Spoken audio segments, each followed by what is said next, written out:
day to you post-Christmas. Welcome to episode 35 of the Drop Set. My name is Darin Starr. I'm your host. Thank you for being here. I really appreciate it. This is going to be a little bit of a different episode here just because, I like to shake things up, keep people guessing. So for those of you watching either on YouTube or on Instagram Live, you can see that I'm clearly thinking that I am just way too cool for everybody else around here. With the shades. It is actually just because Santa did not bring me any blinds for this window right in front of my desk, and this is my, no pun intended, this is my window today to record this, so I've got to do it with the light blinding in, so I'm just going for the cool route.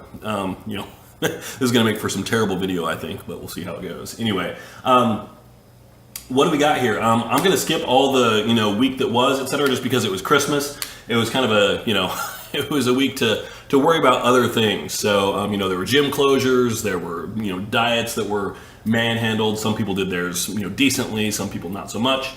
It's all okay. It's not a big deal. In the grand scheme of things, it is not really going to make a huge difference. So the problem is, if you take a week like this and then you kind of stew on it, you're like, oh, I did a terrible job this week, and then you kind of let it defeat you, then it becomes more of a problem. But in and of itself, not really a big deal. So what I wanted to go over this week was just a little bit of year in review, and then also a strategy on how to approach that year in review. So I'm going to kind of wing this a little bit, but it's all stuff that I do on a routine basis. But even if you don't, it's a good chance at a good opportunity at the end of the year to consider some things, reevaluate, reflect, and kind of go forward with a plan, a revised plan, if you will. So when we do that, I like to, you'll see posts on social media all the time where, somebody is showing that, oh, look at me, I'm not shredded all the time. And they're still relatively lean, but they call it real talk just because, so they're supposedly letting you in on some grand secret. So I have my own version of real talk here, but of course I've made an acronym out of it. So R.E.A.L, this will stand for how we go about and kind of apply this year in review process. So what it stands for is we want to review, evaluate, adapt, and launch.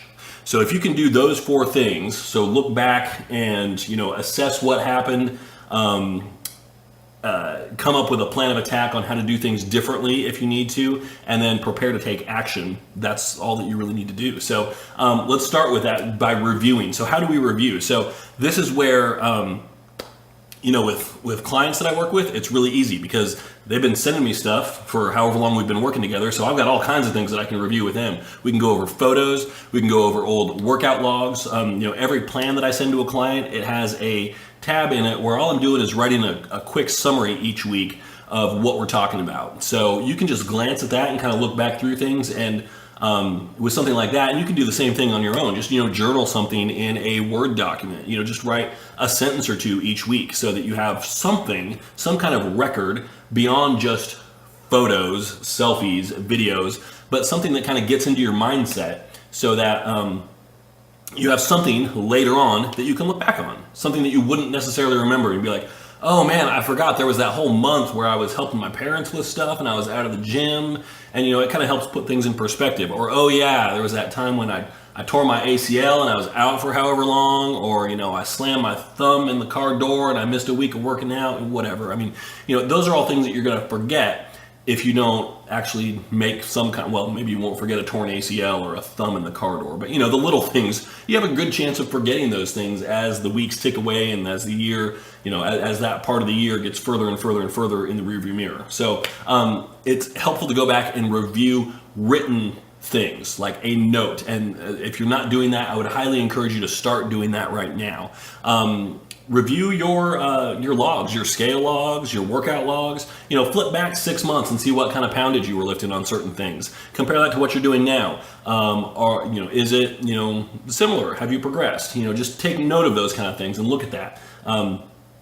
If you were squatting 250 pounds in January and you're squatting 250 pounds now, that's a good sign that something isn't right. Now, maybe instead of doing it for 1 rep, you're doing it for 30 reps. Or maybe instead of doing half squats, you're now doing full squats. So, the numbers don't tell the full story, but they will tell at least part of the story. So, review your progress photos. Go back and look, It helps also if you keep notes in a journal, or if you keep notes on a spreadsheet, which is how I take mine, just because, hey, I live in spreadsheets. So what that does is, on the same spreadsheet, I will keep my weigh-ins there. I keep general notes on macros and stuff like that. And then each week I just type a quick little note. Maybe it's 10, 20 words, something like that. And then also I will color code things. So like, the start of a phase, the end of a phase will get color coded so that I can look back, and then if I scan through that, then I can easily see, oh, okay, here's where this happened.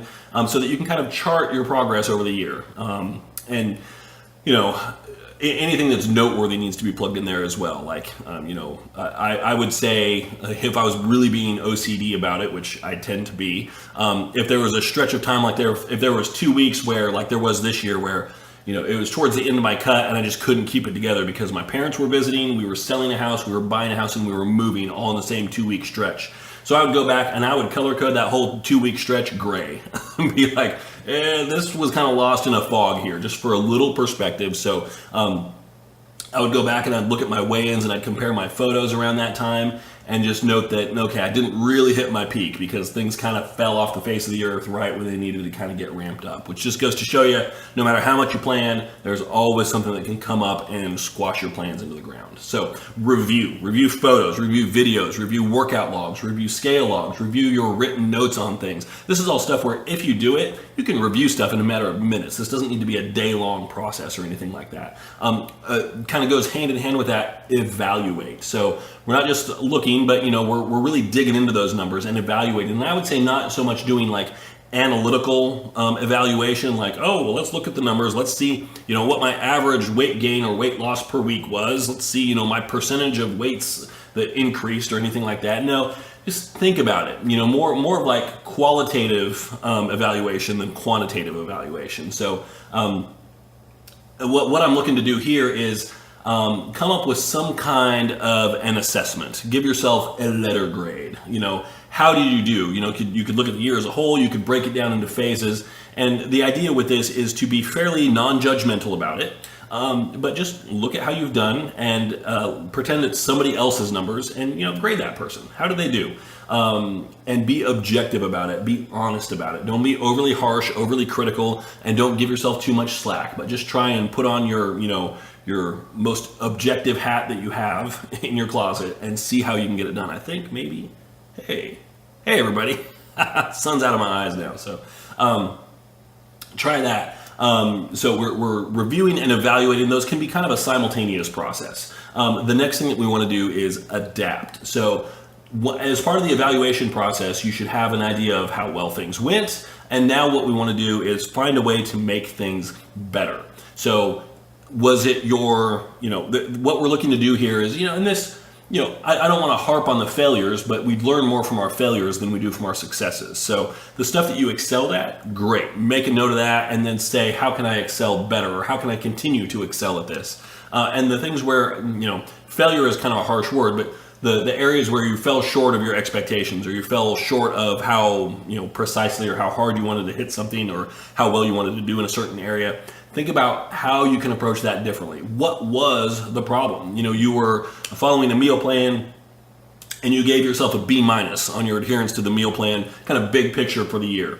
Okay, what was the problem there? Was the problem that, there was too much time spent doing meal prep? Was it that the food variety or lack thereof got to you and got too monotonous? Was it that there's just too much or not enough to eat? Was it the meals were too frequent or not frequent enough? What kind of things, and now that you've kind of removed yourself from that a little bit, you have a more objective, so you're not in the moment, you're not like, oh my God, my life is terrible, I just want to eat everything because I'm starving all the time. Okay, so a few months later, now you can think about it and say, what was the problem there? Was the problem the plan? Was the problem my mindset as it related to the plan?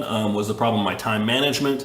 You wanted to get in, 5 lifting sessions per week and you were able to get in 3 instead. Okay, was that time management? Was that not wanting to go? Was that just not being excited about workouts? Was it feeling like the workouts weren't effective and you were wasting your time?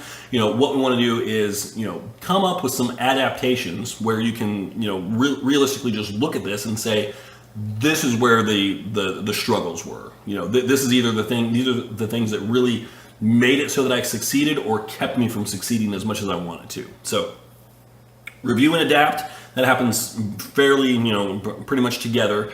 Review and evaluate, and then adapt. And the adaptation part is where you really want to put in the time and the effort. So this is coming up with revisions to your plan, and it's not necessarily throwing the whole thing out and saying, well, clearly, what I need to do is just join a CrossFit gym. So, if you want to, that's fine. I'm not going to go on an anti-CrossFit rant right now.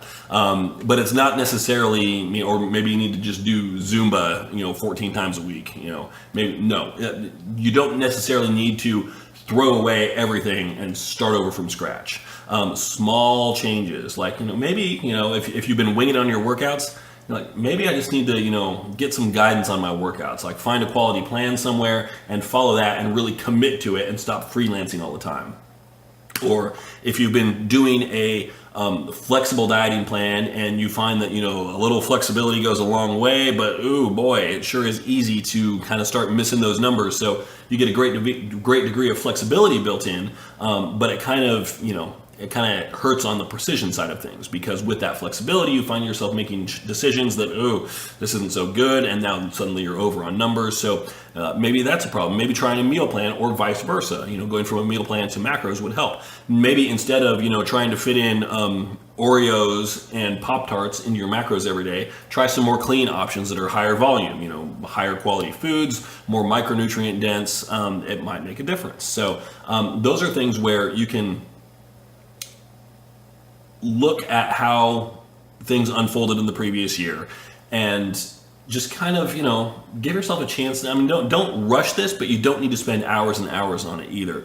But sit down, whatever way is best for you. I would say maybe not on your phone, just because it is the ultimate distractor. But pen and paper, sit down and just write a couple of things. So look back at your notes, maybe pull up your phone to browse through some photos, browse through some old logs, however you've got it. Maybe they're on your computer. And really think about it. So, break it down into components. We'll start with the least significant. Supplementation. Did you do anything with supplements? Did you do too much? What was your supplement budget for the month? Was it like $250? If so, I'd say, okay, let's save some of that money and put it towards better food instead, or maybe a second gym membership so you've got more options, or maybe just, an Xbox or something, something that you can relax with and get your stress levels down a little bit. I realize that $250 probably isn't going to actually get you an Xbox. So, although I don't know how much they are. So, clearly I need to relax a little bit as well. Supplementation, too much, not enough, etc. Think about that. Cardio, how much cardio did you do? How effective was it? Did you slack off on your cardio? Because I know that that's one of those things where I can very easily write on my spreadsheet that I did 30 minutes of cardio, but it takes a lot more effort to write that it was 30 minutes of suck-ass cardio, which, can certainly often be the case. But think about it, and, if you're being honest with yourself, did you really hit those cardio sessions with an appropriate intensity? That's something where, it might be a variable answer. Like sometimes yes, sometimes no. If you think about it, and I know that guys, we are especially lazy about this. Maybe I'm just outing myself here, I don't know. But it can be really easy to just say, well, I did it, but it wasn't great. And then suddenly that kind of becomes the pattern for the whole year. So give yourself an honest evaluation there, and then come up with a new way to track that. So you don't necessarily have to guess, like an average heart rate, or if you're constantly using the same machine, what settings are you plugging in there? Are you using self-propelled cardio or catch-up cardio? Which the differentiation there is self-propelled would be like bike or elliptical, catch-up would be like step mill or treadmill, something where you set a pace on the machine and then you've got to keep up with it or you fall off. Something like an elliptical or bike, often people don't favor those simply because it's really easy to slack off. You don't have to keep up with a bike or an elliptical.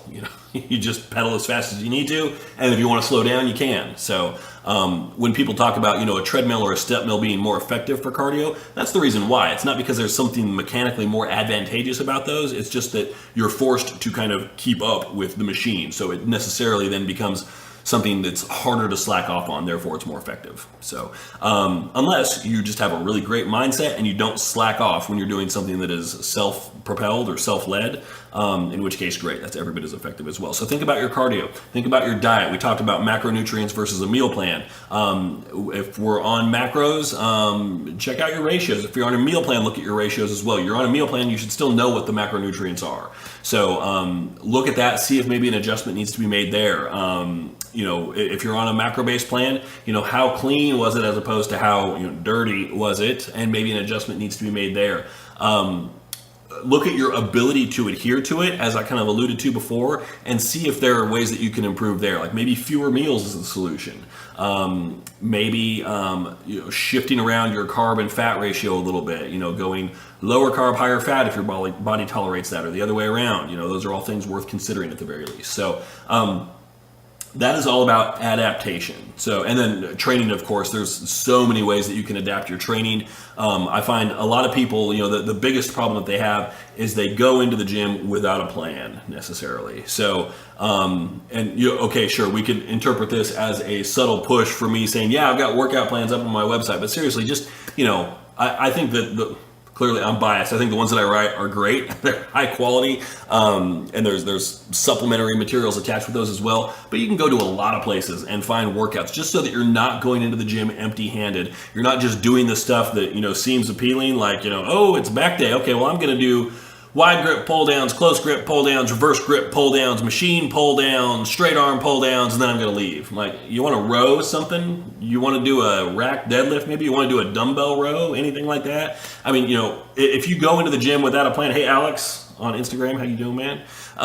If you go into the gym without a plan, you are going to naturally gravitate towards the things that you're already familiar with, so you're not learning new skills, you're not getting better at stuff that you suck at relatively, which that should certainly be the goal. And you're also going to gravitate towards the things that you just find more appealing. And honestly, the things that we find the least appealing are the things that are usually the hardest. Like for me, the hardest exercise in the world is a 3-point row, a one-arm dumbbell row. That's the hardest exercise for me because it just absolutely kills me.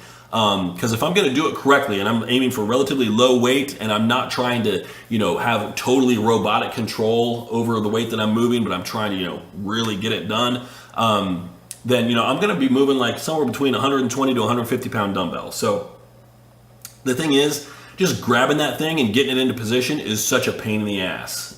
It's hard. And then actually doing the reps, it just absolutely, there's nothing that makes me sweat like doing a one-arm dumbbell row. Therefore, it's really easy for me to just say, I talk myself out of it every time. I don't need to do those. I did those 6 weeks ago. That was close enough. So if you go in with a plan that you didn't write yourself, that's the advantage here. You're going in with something that somebody else has objectively written as being something that they find to be good and constructive. And then you don't get any input on that. Certainly if you have injuries that you need to work around, you get some input there. But if it's just an exercise you don't like, suck it up and do it anyway. And learn to like it. As Arnold once said when he was asked, what's your favorite exercise? He said, all of them. So I think that is a bit of an overstatement, but nonetheless, if there are things where you're like, I just don't like that, I don't like that, well, throw down the gauntlet for yourself, accept the challenge, and learn to like it. Figure out why you don't, what the problem is with it, and what you're doing there is exposing a weakness. And then you can learn a little bit, you can improve your execution, you can improve your ability on that skill, and get better at it. So with training, there's so many things that you can do to adapt. Really the biggest thing is just go in with a plan and not necessarily a plan of your own creation, unless you can really say, well, these are the exercises that I all suck at, so I'm going to do all of those. In which case that's pretty harsh. We might have some masochistic tendencies here. I don't know, but just explore your weaknesses. Explore your strengths a little bit, but explore your weaknesses as well. I think it's good to go in and have a couple of things that you know are going to be victories. Like, man, these exercises are always money points. They're always just total go-to movements. Throw in a couple of those and then throw in some stuff that you're not so good at. Or, like I said, just get a plan that somebody else has written and then just commit to it and follow through exactly as written. Especially if you're doing like a strength program or something like that. You want to improve your strength? Great. let's do a small off squat routine, and you don't get to modify that thing at all. It's very precise. It's written a certain way for a reason, so do it. Don't make adaptations. Just do it and follow it. You're like, oh, but this is so easy to start off with. Well, just keep with it, because it's not going to be easy for very long. So, that stuff catches up with you in a hurry. So to recap, for our real talk, we are reviewing, evaluating, adapting, and then the last thing is launch. So all of the three things that came before are irrelevant if we don't then take action and launch yourself towards, your new plan. So that's just it's as simple as doing it. What's the phrase? I want to say this is from like Tolkien or something like that, but there's nothing left but the doing of it, something like that. I don't know. Probably not Tolkien. He would have said it better than that. But that's really the last thing, is really just pushing the button, just going and doing it. So I find it's very easy to overthink things. I sit here in my comfy chair, I write plans all day long, I look at plans, I look at progress pics, I evaluate things. I do a suck-ass job of doing it for myself, which is why I have my own coach, but I do a great job of doing it for other people. So I look at this stuff all day long, and it's so easy to just like tweak and modify, and then like, oh, you know what? I wrote up this meal plan. It looks all nice. Let me just make it a little prettier. Let me format these cells a little bit differently. Let me color code it. Okay, great. You know what? I should probably come up with a conversion for this workout thing so people can plug their weights in either kilos or pounds. Okay, all right. You know what? I should probably convert this meal plan into Spanish as well. It's really easy for me to overthink things and avoid actually doing stuff. So don't get too caught up in that. Write out your changes, your adjustments to your plan, whatever you need to do, and then just say that's good enough, and then do it. Get off your butt, stop procrastinating, and do it. For most people, I don't think that's a huge deal, just because if you're listening to this, you're the kind of person who takes action. You're not the kind of person who just wants to sit on your butt all day and think about doing stuff. You want to do it. So the launch aspect should be relatively easy. So to recap, we are reviewing everything that happened in the previous year. Photos, logs, weigh-ins, video work, written statements that you've kept in a journal throughout the year. Evaluate those things. Figure out what went right, what went wrong. Adapt, make changes to these things. What kept you from being successful, or what helped you be successful? It could go either way. What kind of changes do you need to implement to move things more into the successful versus not side of the spectrum? And then launch. Just sit down or stand up, actually, and do the damn thing. So that's all there is to it. So there's your Real Talk year in review strategy session. So what are we at here? We're at like 22 minutes. That was all I had. Full disclosure here, this will be the shortest podcast episode I've ever done. Probably won't do another one like this unless people say, hey, that short podcast was really great, in which case I'm going to try not to take that personally, but I will understand. So it's okay. You can tell me that. Today is a super busy day. This is my last day here this week before I go off on vacation. So as I have told many people, these will mark my first days off since March. So, and some of those days were not full days, but even on weekends, I'm always working a couple hours here and there. So this will be my first, day or days completely away from a computer in about 9 months. So it'll be nice. I'm looking forward to it. I'm taking nothing with me. I'm taking my phone, but I wouldn't, except there's things I want to take pictures of probably. I'm going to post some stuff on Instagram, so you can stick around for that and stay tuned. I will be in Cancun.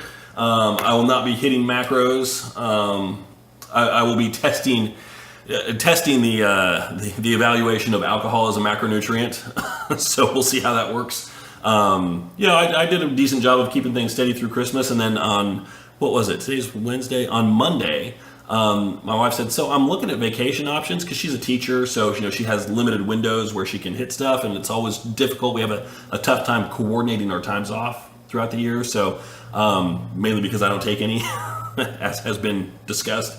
So she said, why don't we just take a trip? We've got this time now.